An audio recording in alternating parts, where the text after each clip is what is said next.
I was raised a practicing Muslim and remained one for almost half my life. I attended madrasas, that is Islamic schools, and memorized large parts of the Quran. As a child, I lived in Mecca for a time and frequently visited the Grand Mosque. As a teenager, I sympathized with the Muslim Brotherhood. At 22, while my family was living in Kenya, my father arranged my marriage to a member of our family clan, a man that I had never met. I ran away, made my way to Holland, studied there, and eventually was elected a member of the Dutch Parliament. Now I live in the United States. In short, I have seen Islam from the inside and the outside. I believe that a reform of Islam is necessary and possible, and only Muslims can make that reform a reality. But we in the West cannot remain on the sidelines as though the outcome of this struggle has nothing to do with us. If the jihadists win and the hope for a reformed Islam dies, the rest of the world will pay a terrible price. The terror attacks in New York, London, Madrid, Paris, and many other places are only a preview for what's to come. For this reason, I believe that it's foolish to insist, as Western leaders habitually do, that the violent acts committed in the name of Islam can somehow be divorced from the religion itself. For more than a decade, my message has been simple. Islam is not a religion of peace. When I assert this, I do not mean that Islamic belief makes all Muslims violent. This is manifestly not the case.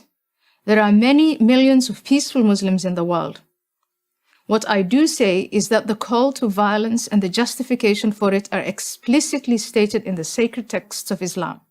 Moreover, this theologically sanctioned violence is there to be activated by any number of offenses, including, but not limited to, adultery, blasphemy, homosexuality, and apostasy, that is, to leave Islam.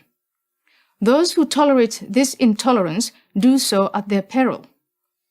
As someone who has known what it is to live without freedom, I watch in amazement as those who call themselves liberals and progressives, people who claim to believe so fervently in individual liberty and minority rights, make common cause with the forces in the world that manifestly pose the greatest threat to that very freedom and those very minorities.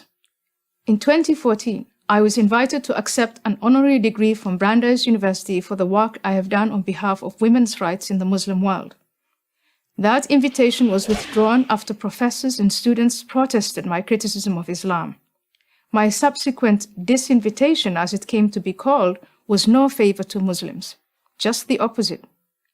By labeling critical examination of Islam as inherently racist, we make the chances of reformation far less likely. There are no limits on criticism of Christianity at American universities or anywhere else for that matter. Why should there be of Islam?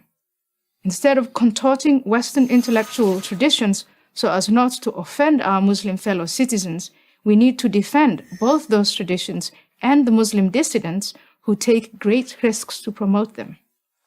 We should support these brave men and women in every way possible. Imagine a platform for Muslim dissidents that communicated their message through YouTube, Twitter, Facebook, and Instagram. These are the Muslims we should be supporting for our sake as much as for the sake of Islam.